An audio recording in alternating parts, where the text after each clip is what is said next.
Hello students, आज के segment में बेटा हमारा फोकस रहेगा एक बहुत ही इंटरेस्टिंग टॉपिक जिसका नेम है जेनेटिक कोड और जेनेटिक कोडॉन।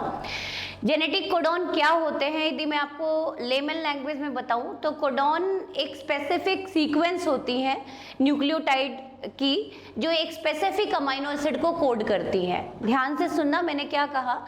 मैंने कहा कि जेनेटिक कोडॉन एक सीक्वेंस होती है न्यूक्लियोटाइड की जो एक स्पेसिफिक अमाइनो एसिड को कोड करती है। आप लोगों को पता ही है कि सारी की सारी जो जेनेटिक इंफॉर्मेशन है प्रोटीन बनाने की वो किसके पास है बेटा? डीएनए के पास, जिसको हम God father of all molecule कहते हैं।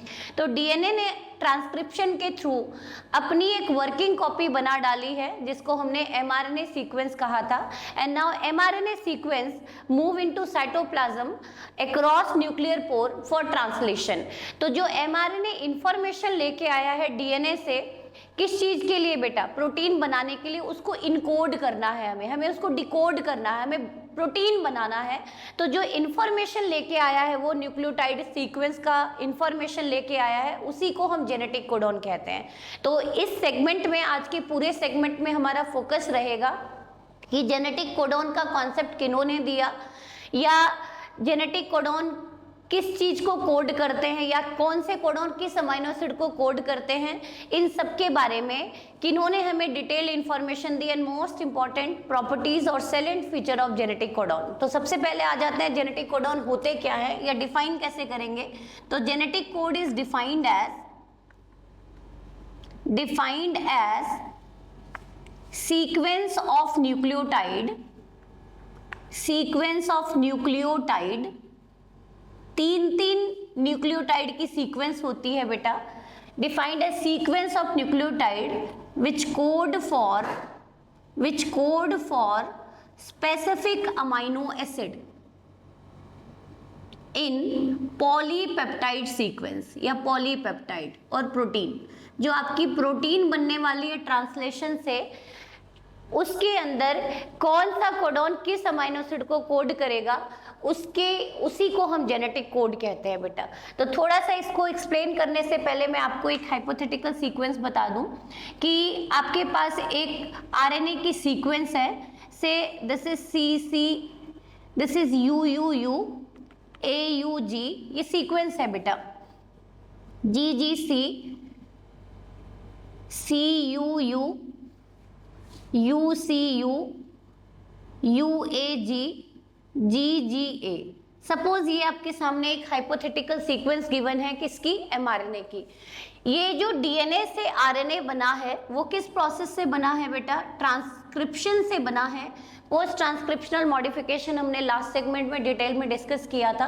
तो ये जो तीन बेस पेयर, तीन न्यूक्लियोटाइड के जो ग्रुप हैं, तीन न्यूक्लियोटाइड के जो ग्रुप हैं वो एक स्पेसिफिक अमाइनो एसिड को कोड करते हैं। For example UUU code for phenylalanine, AUG code for methionine, GGC code for glycine, CU code for your leucine, UCU code for serine. Again this is stop codon. ये आगे हम पढ़ेंगे कि process को stop कर देगा, स्टॉप कोडॉन कहते हैं इसको। तो आप देखते हैं कि ये एक पर्टिकुलर आपके सामने क्या बन गया बेटा? पॉलीपेप्टाइड बन गया। तो आपने क्या देखा कि एक पर्टिकुलर कोडॉन एक पर्टिकुलर अमाइनो एसिड को क्या कर रहा है? कोड कर रहा है। फॉर एग्जाम्पल अपने फतेहाबाद का पिन कोड है 125050। तो एक स्पेसिफिक डिस्ट्रिक्ट का पिन कोड होता है, उसी तरह से एक स्पेसिफिक अमाइनो एसिड का भी जेनेटिक कोडॉन होता है। क्लियर? तो अब हम समझेंगे कि ये जो कॉन्सेप्ट है कि ये तीन न्यूक्लियोटाइड सीक्वेंस का ही बना है, ये कॉन्सेप्ट किन्होंने दिया। तो first of all we discuss about historical background कि किस तरह से एग्जिस्टेंस में आई है जेनेटिक कोड। हिस्टोरिकल बैकग्राउंड, तो एक फिजिस्ट थे बेटा जिनका नाम था जॉर्ज गेमो। उन्होंने कहा कि जो इंफॉर्मेशन आती है प्रोटीन बनाने के लिए वो आरएनए लेके आती है, और ये जो आरएनए है इसके पास तीन बेस पेयर के ग्रुप हैं जिसको उन्होंने जेनेटिक कोडॉन कहा। अब उन्होंने एक बात और कह डाली, उन्होंने कहा कि हमें एटलीस्ट 20 कोडॉन्स चाहिए, because 20 amino acid involve in protein synthesis. Total 20 amino acid he participate करते हैं प्रोटीन को बनाने में, तो वी नीड एटलीस्ट 20 कोडॉन। तो यदि हमारे 4 न्यूक्लियोटाइड, 4 ही नाइट्रोजिनस बेसेस हैं AUGC, यदि ये 4 सिंगलेट डायरेक्टली कोडॉन की तरह बिहेव करें तो टोटल कितने कोडॉन पॉसिबल होंगे बेटा 4। और यदि ये डबलेट हो, डबलेट का मतलब जैसे CU है या UC है, डबलेट दो न्यूक्लियोटाइड सीक्वेंस बेसिस का बना हुआ, दो न्यूक्लियोटाइड सीक्वेंस का बना हुआ कोडॉन, तो टोटल कितने कोडॉन पॉसिबल होंगे 16। तो इस तरह से उन्होंने कंक्लूजन निकाला कि ऑलवेज जेनेटिक कोड कैसे नेचर के होंगे, ट्रिपलेट नेचर के। तो आप लिखे सबसे पहला कंट्रीब्यूशन आता है जॉर्ज गेमो, जो बाय प्रोफेशन फिजिस्ट थे, और उन्होंने कहा कि उन्होंने एक परम्यूटेशन थ्योरी दी और उन्होंने कहा कि वी नीड एट लिस्ट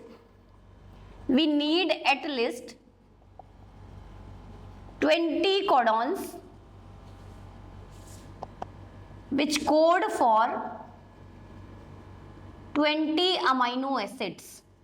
जो किसको कोड करने वाला है, 20 अमीनो एसिड्स को कोड करने वाला है। ये बात किन्होंने कही कि हमें एटलीस्ट कितने कोडॉन चाहिए बेटा 20। तो वो कहते हैं कि इफ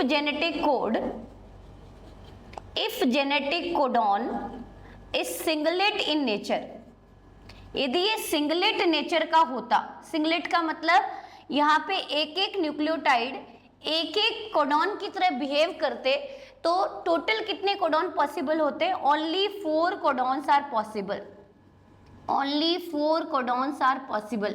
और हमें कितने कोडॉन चाहिए बेटा? ऑलरेडी हमने समझ लिया है कि 20 कोडॉन तो हमें चाहिए ही चाहिए। तो if genetic codon is doublet in nature, then how many codons are possible? 16 codons are possible. अभी भी कुछ कोडॉन की कमी रह गई। तो इस तरह से उन्होंने फाइनली कहा कि यदि जेनेटिक कोडॉन ट्रिपलेट नेचर का हो, 3 बेस पेयर से मिलके बना हो, तो according to permutation 64 codons are possible. लेकिन हमें कितने कोडॉन चाहिए? एटलीस्ट 20। तो यहाँ पे अपनी कंप्लीट फुलफिलमेंट हो गई, हमें 20 कोडॉन्स मिल ही जाएंगे, क्योंकि टोटल कितने कोडॉन्स पॉसिबल हैं बेटा? यदि आपका जेनेटिक कोड ट्रिपलेट नेचर का होता है तो टोटल कितने कोडॉन पॉसिबल है? 64 कोडॉन्स। इनमें से 61 कोडॉन जो है वो सेंस कोडॉन है। 61 are sense codon which code for amino acid, whereas 3 are nonsense codon. हालांकि later on we use term termination और स्टॉप कोडॉन। नॉनसेंस इसीलिए कहा हमने क्योंकि ये किसी भी अमाइनो एसिड को कोड नहीं करते, और टर्मिनेशन कोडॉन इसलिए कहा हमने क्योंकि ये ट्रांसलेशन की प्रोसेस को टर्मिनेट करते हैं, प्रोटीन बनने की प्रोसेस को स्टॉप कराते हैं और बने हुए प्रोटीन को साइटोप्लाज्म में रिलीज करवाते हैं। तो nonsense means doesn't code for any amino acid and terminate the process of translation। ऐसी बात हमने समझ ली बेटा, क्लियर। तो जॉर्ज गेमो कहते हैं कि आपके जेनेटिक कोडॉन ऑलवेज कैसे नेचर के होंगे? ट्रिपलेट नेचर के होंगे। और उस ट्रिपलेट नेचर में से 61 हमारे पास सेंस कोडॉन होंगे। सेंस का मतलब जो एक किसी ना किसी अमाइनो एसिड को कोड करेंगे। और 3 कैसे होंगे बेटा? Nonsense which is also said to be stop codon, जिसमें आपके आ जाएंगे UAA, UAG एंड UGA। ये आपको लर्न करने पड़ेंगे। ये 3 आपके टर्मिनेशन कोडॉन है, स्टॉप कोडॉन है। मतलब किसी भी mRNA सीक्वेंस में इनमें से कोई भी कोडॉन आ जाए, जैसे आपने देखा यहाँ पे ये कोडॉन आ गया, तो this is stop codon, this one is stop codon. ये किसी भी अमाइनो एसिड को कोड नहीं करता और यहाँ पे आके प्रोटीन सिंथेसिस क्या हो जाएगी? स्टॉप हो जाएगी। उसके बाद भले ही कितनी लंबी सीक्वेंस हो mRNA की, नॉट पार्टिसिपेट इन ट्रांसलेशन। उसी तरह से एक और पढ़ेंगे बेटा, AUG भी किसको कोड करता है बेटा? This is initiation codon. मतलब उससे पहले की यदि कोई सीक्वेंस है तो वो भी UTR होगी, अनट्रांसलेटेड होगी, जो ट्रांसलेशन में पार्टिसिपेट नहीं करेगी। और स्टॉप कोडॉन के बाद वाले भी कितनी भी लंबी सीक्वेंस है वो भी UTR होगी। UTR stand for untranslated region. तो आपने देखा कि आपकी mRNA कितनी भी लंबी चेन है वो ऑलवेज पार्टिसिपेट करती है initiation codon till arrival of stop codon. उसके बाद भले ही कितनी भी लंबी चेन है वो ट्रांसलेशन में पार्टिसिपेट नहीं करेगी। Now come over the contribution of another scientist doctor Hargobind Khorana, इन्होंने अपने लैब में सबसे पहला आरएनए बनाया था बेटा, आर्टिफिशियली आरएनए बनाया था। तो लिखें next contribution is George Gamow के बाद doctor Hargobind Khurana.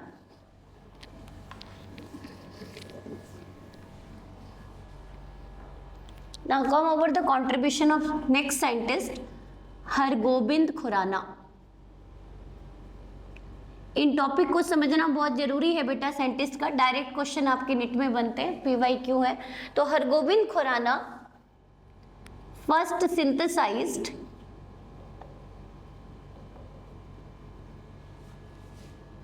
Nucleotide sequence, और you can call ribonucleotide sequence in vitro condition, और you can call artificial condition. इन्होंने सबसे पहला आर्टिफिशियल कंडीशन में न्यूक्लियोटाइड सीक्वेंस आरएनए बनाया था, आरएनए की सिंथेसिस की थी। और कैसे पॉलीमर की सिंथेसिस की थी? Homopolymer and copolymer. एनसीईआरटी कहती है उन्होंने लैब में आर्टिफिशियल कंडीशन में राइबोन्यूक्लियोटाइड सीक्वेंस बनाई थी जो होमोपॉलीमर थी एंड कोपॉलीमर थी। होमोपॉलीमर का मतलब सारे के सारे nitrogenous base pair nucleotide same है। तो फॉर एग्जांपल यदि ये सीक्वेंस ऐसी है या ये सीक्वेंस ऐसी है, सारे के सारे नाइट्रोजनस बेसिस सेम हैं, तो उसको बोलेंगे होमोपॉलीमर। या फिर ये सीक्वेंस ऐसी है बेटा,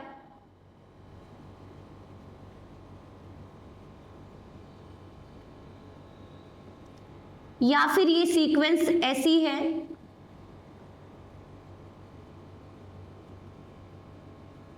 तो इसको हम बोलेंगे कोपॉलीमर। तो यदि सारे के सारे न्यूक्लियोटाइड सीक्वेंस सेम है तो हम बोलते हैं उसको होमोपॉलीमर एंड कोपॉलीमर। तो हरगोविंद खुराना का कंट्रीब्यूशन क्या था? उन्होंने न्यूक्लियोटाइड को लेबोरेटरी कंडीशन में कंबाइंड करके सबसे पहला आर्टिफिशियल आरएनए बनाया था। तो सबसे पहला आर्टिफिशियल आरएनए बनाने का क्रेडिट किसको जाता है? हरगोविंद खुराना को। नेक्स्ट साइंटिस्ट आते हैं बेटा जिनका नाम है मार्शल नीरनबर्ग। मार्शल नीरनबर्ग, इनका बहुत ही ज्यादा कंट्रीब्यूशन है। दे मेड प्रोटीन और पॉलीपेप्टाइड सीक्वेंस और polypeptide in cell free system. Cell free system का मतलब अगेन आर्टिफिशियल कंडीशन में इन्होंने सबसे पहला पॉलीपेप्टाइड बनाया था। तो आपसे क्वेश्चन पूछा जाए आर्टिफिशियल कंडीशन में आरएनए सबसे पहले किन्होंने बनाया था? आरएनए किन्होंने बनाया था बेटा? हरगोविंद खुराना ने। और आर्टिफिशियल कंडीशन में प्रोटीन किन्होंने बनाया था? मार्शल नीरनबर्ग ने। उन्होंने ये पता लगाया था बेटा कि जो आरएनए है उसके अंदर जो ये सीक्वेंस है, ये तीन न्यूक्लियोटाइड की जो सीक्वेंस हैं वो किस अमाइनो एसिड को कोड करती है। तो इन्होंने डेसिफर किया था जेनेटिक कोडोन को। डेसिफर का मतलब which codon code for which amino acid, which codon code for which amino acid. तो ध्यान से सुने, मार्शल नीरनबर्ग ने ऐसा किया था। उसी के बाद एक और साइंटिस्ट का कॉन्ट्रीब्यूशन आपकी एनसीईआरटी मेंशन करती है, Severo Ochoa. Severo Ochoa discovered an enzyme named polynucleotide phosphorylase। एक एंजाइम डिस्कवर किया था बेटा जिनको हम सेवेरो एंजाइम या ओकोआ एंजाइम भी कहते हैं, which is also known as Severo enzyme, which is also known as Severo enzyme. This enzyme having capability, this enzyme having capability to make RNA in template dependent manner, template dependent manner। मतलब normally आपने देखा है कि DNA को देख के RNA बनता है, लेकिन ये एक ऐसी एंजाइम है जो सीधा राइबोन्यूक्लियोटाइड को जोड़ने की कैपेसिटी रखता है विदाउट रीडिंग डीएनए फ्रेम। मतलब डीएनए फ्रेम को रीड किए बिना राइबोन्यूक्लियोटाइड को ज्वाइन करने की कैपेसिटी इस एंजाइम में है। मतलब इस एंजाइम की हेल्प से हम आर्टिफिशियल आरएनए की क्या कर सकते हैं, सिंथेसाइज कर सकते हैं। तो इन साइंटिस्ट की कंट्रीब्यूशन है। एक और साइंटिस्ट है जिनका नेम नहीं है बेटा, लेकिन हम उनको लिखेंगे, डॉक्टर रॉबर्ट हॉरे, जिन्होंने टीआरएनए की डिस्कवरी की थी। First discovered the structure of tRNA, first discovered the structure of tRNA. अब आप कहेंगे कि ऐसा मैंने यहाँ पे क्यों मेंशन किया, क्योंकि 1968 में 3 साइंटिस्ट ने नोबेल प्राइज शेयर किया था, जिनका नाम था Hargobind Khorana, Marshall Nirenberg and Robert Holley. तो in 1968 Marshall Nirenberg shared Nobel Prize of Physiology and Medicine along with Khorana and Hore to decipher genetic codon, or their contribution in deciphering genetic codon in polypeptide synthesis, कि कौन सा codon किस चीज को code करता है, उसके लिए आर्टिफिशियली आरएनए किन्होंने बनाया था बेटा, खुराना ने, और प्रोटीन किन्होंने बनाया था, नीरनबर्ग ने।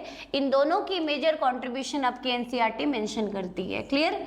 जो खुराना थे ये इंडियन नेटिव के साइंटिस्ट थे, लेकिन वर्क किसके लिए करते हैं बेटा, अमेरिका के लिए। तो ऐसा हमने हिस्टोरिकल बैकग्राउंड में समझा।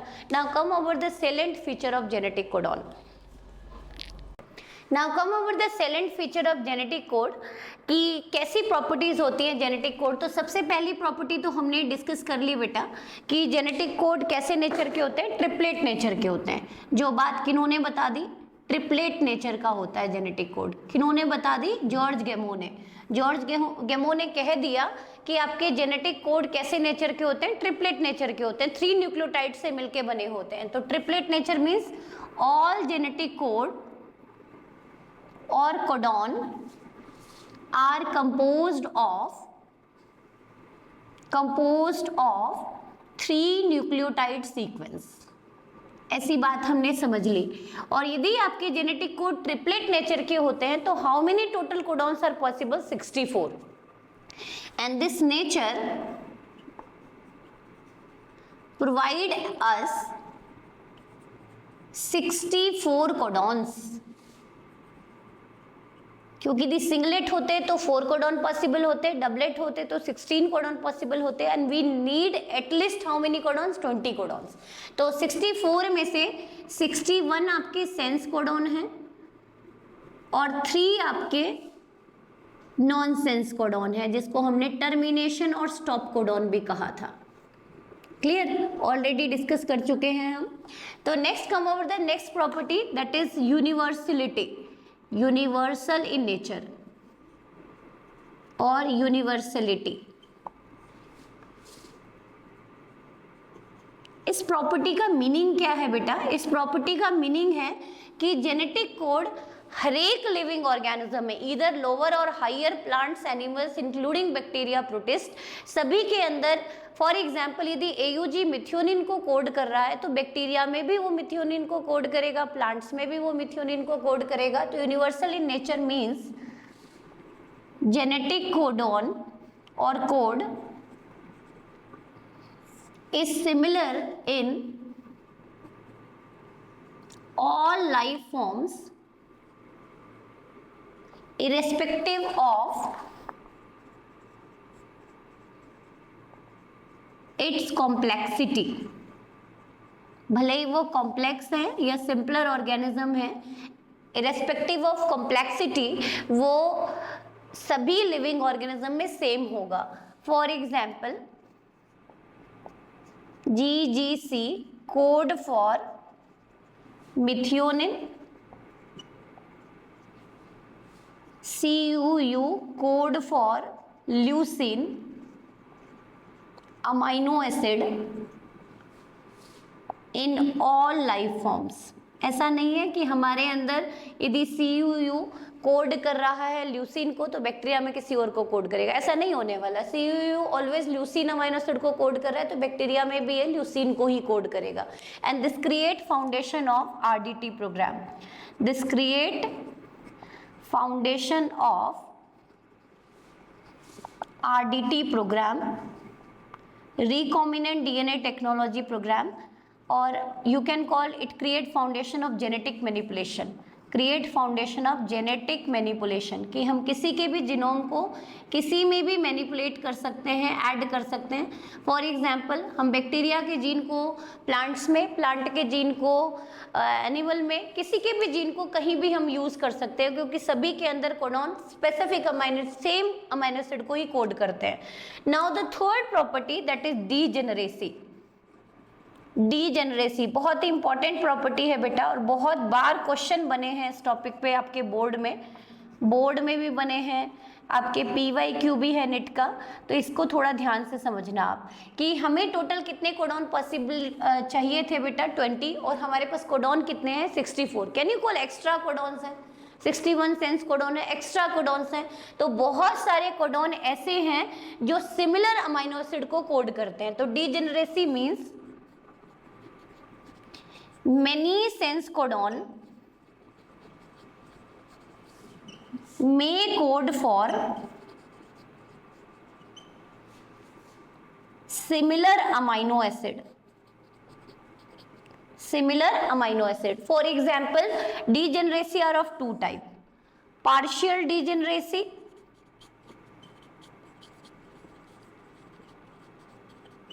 and complete degeneracy. Partial degeneracy and complete degeneracy. ध्यान से समझना बेटा क्या यहाँ पे मैं बताने वाली हूँ। फॉर एग्जाम्पल आप देखें यहाँ पे CU first and second nitrogenous basis क्या दिख रहे हैं आपको, सेम दिख रहे हैं, फर्स्ट और सेकेंड न्यूक्लियोटाइड सेम दिख रही हैं। नेक्स्ट यहाँ पे आ जाए U और यहाँ आ जाए C, तो आप क्या देख रहे हैं बेटा, फर्स्ट एंड सेकेंड पोजीशन पे न्यूक्लियोटाइड सेम है, थर्ड पोजीशन वेरिएबल है जिसको वुवेल पोजीशन कहते हैं, विच कोड फॉर ल्यूसीन। अब कहेंगे मैडम याद कैसे करना है, तो इसको याद करने का तरीका है बेटा CU लेटर याद कर लेना। CU first and second position same, third position variable, CU letter का मतलब ल्यूसीन को कोड करता है, which code for leucine amino acid. तो can you call these are degenerate codon of leucine. These are degenerate codon of leucine amino acid. Again complete degeneracy, ध्यान से देखें, UC clear. First and second position क्या दिख रही है बेटा आपको, सेम दिख रही है। थर्ड पोजीशन वेरिएबल है, यहाँ पे लिख दिया हमने AUGC। तो आप क्या देख रहे हैं, first and second position same है, थर्ड पोजीशन पे कोई भी न्यूक्लियोटाइड आ जाए तो वो कोड करेगा सीरीन अमाइनो एसिड का। तो these are degenerate codons for serine amino acid. मतलब first and second position constant है, थर्ड पोजीशन पे कोई भी बेस पेयर आ जाए, कोई भी न्यूक्लियोटाइड सीक्वेंस आ जाए तो वो सीरीन को कोड कर रहा है बेटा। तो कंप्लीट डिजेनरेसी का मतलब पूरी की पूरी first and second position same, third पे कोई भी न्यूक्लियोटाइड आ रहा है, चारों में से कोई भी आ रहा है तो डीजेनरेट, मतलब this one is complete degeneracy, मतलब कोई भी न्यूक्लियोटाइड थर्ड पोजीशन पे आ रहा है जिसको हम वोवेल पोजीशन कहते हैं तो सीरीन का है। अगेन बेटा GG first and second position क्या दिख रहा है आपको, कांस्टेंट दिख रहा है। अगेन थर्ड पोजीशन पे कोई भी आ जाए, AUGC आ जाए तो ये डीजेनरेट कोडॉन है ग्लाइसिन अमाइनो एसिड के। Degenerate codons for glycine amino acid. तो इनके लिए हम टर्म यूज करते हैं कंप्लीट। कंप्लीट का मतलब होता है फर्स्ट फोर्थ, चारों के चारों कोडॉन में first second position same, third पे कोई भी न्यूक्लियोटाइड सीक्वेंस आ जाए, ए आ जाए, यू आए, सी आए, जी आए, तो वो आपके एक स्पेसिफिक अमाइनो एसिड को कोड करता है। Now come over the fourth property, non ambiguity. Now come over the fourth property, that is non ambiguity. Non ambiguity का मतलब, जैसे अभी आपने समझा कि डीजेनरेसी का मतलब होता है कि many codons may code for specific amino acid, क्योंकि हमारे पास more than sufficient codons available हैं। तो नेक्स्ट प्रॉपर्टी आती है non ambiguity.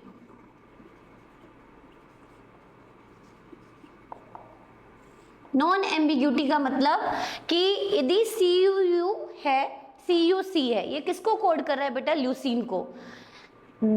These codon never code for serine, never code for glycine। इस प्रॉपर्टी को बोलते हैं नॉन एम्बिग्यूटी। मतलब डीजेनरेसी का मतलब many codons may code for single amino acid, लेकिन कभी भी किसी एक स्पेसिफिक कोडॉन जो एक स्पेसिफिक अमाइनो एसिड को कोड करता है, वो किसी दूसरे अमाइनो एसिड को कोड नहीं कर सकता। तो non ambiguity means a specific genetic codon shall not code for any other amino acid. For example, UUU code for phenylalanine amino acid, it never code for any other amino acid, any other amino acid। उसी तरह से आपने देखा, कोई भी ले लें बेटा, जैसे आप ले लें CUU code for leucine amino acid, it never code for any other amino acid. ऐसा नहीं होता कभी भी एक जेनेटिक कोड आपकी सीक्वेंस में किसी अदर अमाइनो एसिड को कोड कर दे, ऐसा कभी भी नहीं हो सकता। और इस प्रॉपर्टी को क्या बोलते हैं हम? Non ambiguity. Next property is commaless. Commaless का मतलब ऑल जेनेटिक कोडॉन्स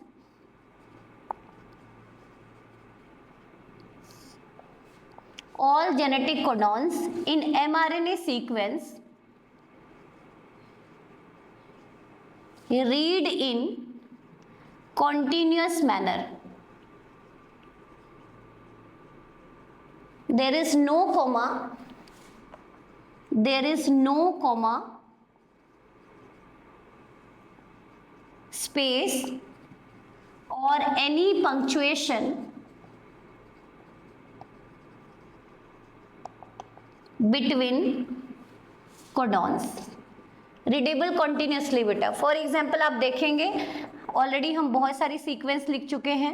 AUG कोई भी आप हाइपोथेटिकल सीक्वेंस लिख सकते हैं ऐसा।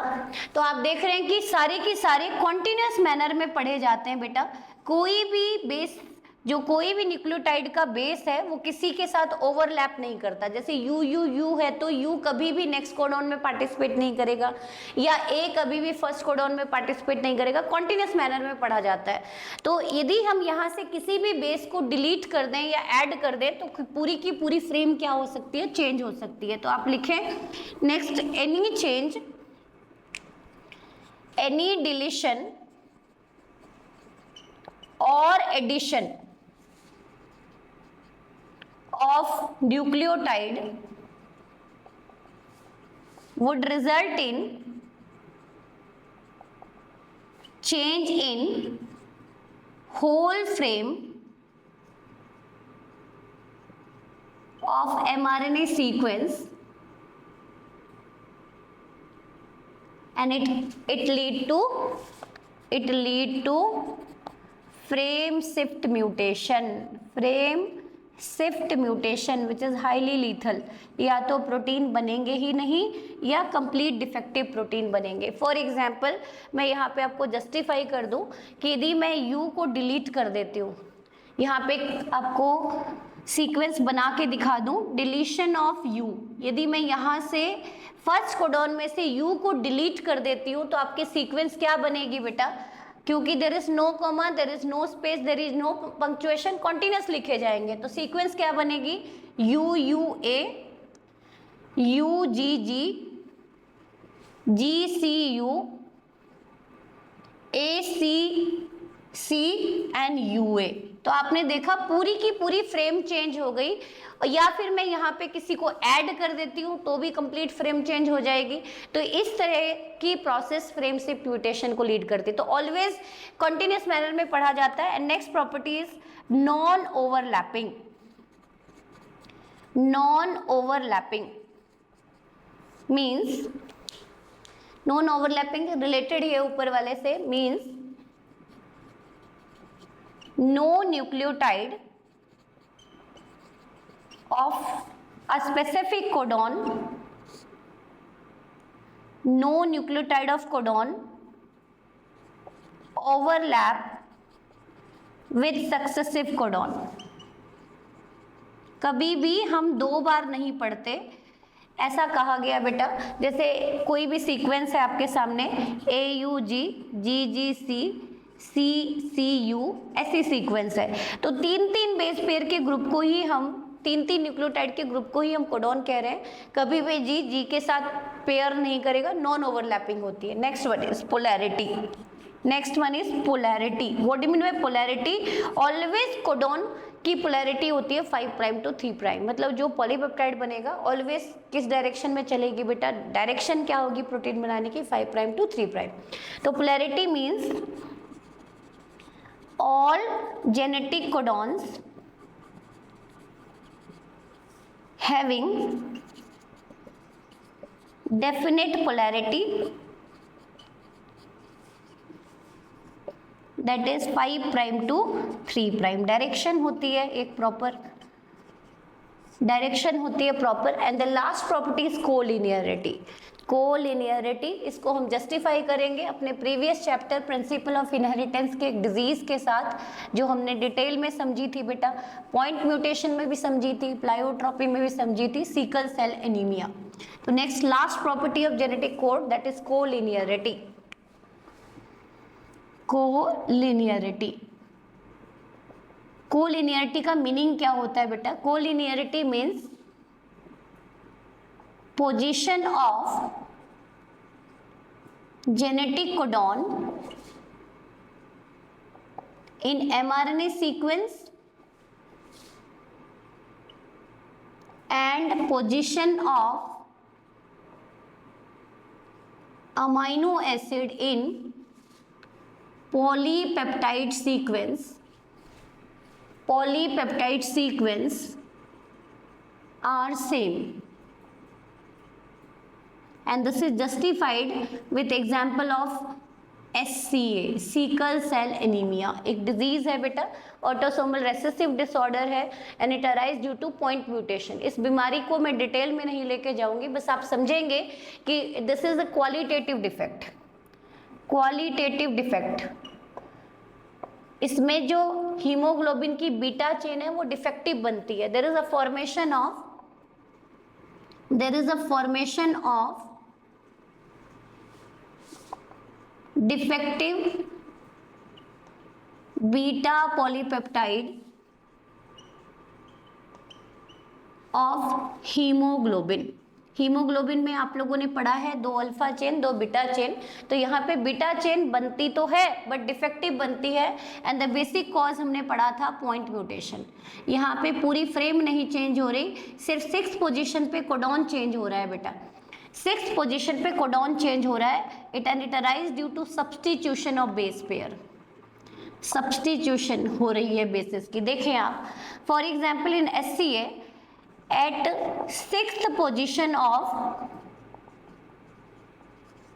beta chain, GAG is replaced by GUG।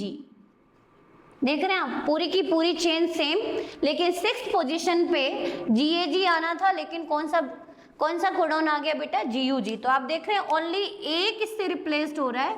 U से रिप्लेस्ड हो रहा है। ठीक है, सब्स्टिट्यूशन हुई है, सारा का सारा फ्रेम चेंज नहीं हुआ। 6th पोजीशन पे GAG की जगह पे क्या आ गया बेटा, GUG आ गया। तो GAG कोड करता था ग्लूटामिक एसिड को और GUG कोड करता है वेलाइन अमाइनो एसिड को, वेलाइन अमाइनो एसिड को। क्लियर? तो आपने क्या देखा कि जो SCA पेशेंट है उनमें alpha chain is okay, beta chain भी बनती है, लेकिन किस पोजीशन पे चेंज आता है, 6th पोजीशन पे। तो यदि 6th पोजीशन पे सब्स्टिट्यूशन हुई है तो प्रोटीन भी, अमाइनो एसिड भी किस पोजीशन का चेंज होगा बेटा, 6th। और इस प्रॉपर्टी को क्या बोलते हैं, कोलिनियरिटी। तो this is the complete explanation. लेकिन कुछ हम स्पेशल समरी लिखेंगे, समरी समझेंगे, बहुत ही इंपॉर्टेंट 2-4 क्वेश्चन बन जाते हैं यहाँ से आपके, कि एक स्पेसिफिक नोट डाल के हम लिख लेते हैं बेटा, एक स्पेशल नोट डाल के लिख लेते हैं, जो बहुत सारे क्वेश्चंस आपके नेट सेगमेंट में निकलेंगे, बहुत सारे क्वेश्चन निकलेंगे कि टोटल आपके पास कोडॉन कितने हैं, we need how much codon, कितने कोडॉन हमें चाहिए थे, नीड थी कितने कोडॉन की बेटा, 20 कोडॉन्स की, लेकिन ट्रिपलेट नेचर की वजह से पॉसिबल कितने कोडॉन बने, पॉसिबल कोडॉन्स कितने हैं, 64।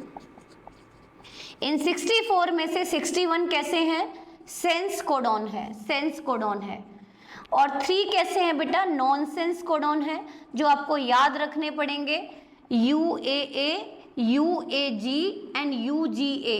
ये जहां पे भी आ जाएं, हालांकि नॉनसेंस कहना गलत होगा, क्योंकि यदि ये कोडॉन ना हो तो ट्रांसलेशन कभी भी स्टॉप नहीं होगी, ट्रांसलेशन कभी भी स्टॉप नहीं होगी। इसीलिए इनके लिए प्रॉपर टर्म हम देते हैं स्टॉप और टर्मिनेशन कोडॉन, स्टॉप और टर्मिनेशन कोडॉन। फिर अगेन बेटा जो AUG है, AUG ड्यूअल रोल प्ले करता है, ड्यूअल रोल, ड्यूअल का मतलब 2 रोल। एक तो ये इनिशिएशन कोडॉन है, जब तक चेन में ये कोडॉन नहीं आएगा तब तक ट्रांसलेशन की शुरुआत नहीं होगी। और दूसरा AUG code for methionine, code for methionine amino acid, बहुत ही इंपॉर्टेंट बेटा। अब एक क्वेश्चन आता है कि कई बार mRNA सीक्वेंस में AUG डिलीट हो जाए एनी हाउ, जैसे अभी आपने देखा फ्रेम शिफ्ट म्यूटेशन हुई और पूरी फ्रेम ही चेंज हो गई, और AUG डिलीट हो जाए, तो उस केस में in extreme situation, in extreme situation when AUG deleted anyhow, then GUG serve as initiation codon, initiation codon। और सभी अमाइनो एसिड के डीजेनरेट कोडॉन होते हैं एक्सेप्ट मिथियोनिन एंड ट्रिप्टोफान। तो you can write down all amino acids bear degenerate codons except methionine and tryptophan. ये ऐसे amino acid हैं जिनके कोई भी डीजेनरेट कोडॉन नहीं है। तो this is the complete explanation of genetic code. Hopefully आप लोगों को ये टॉपिक क्लियर हुआ होगा। नेक्स्ट सेगमेंट में हम ट्रांसलेशन समझेंगे बेटा। Thank you so much.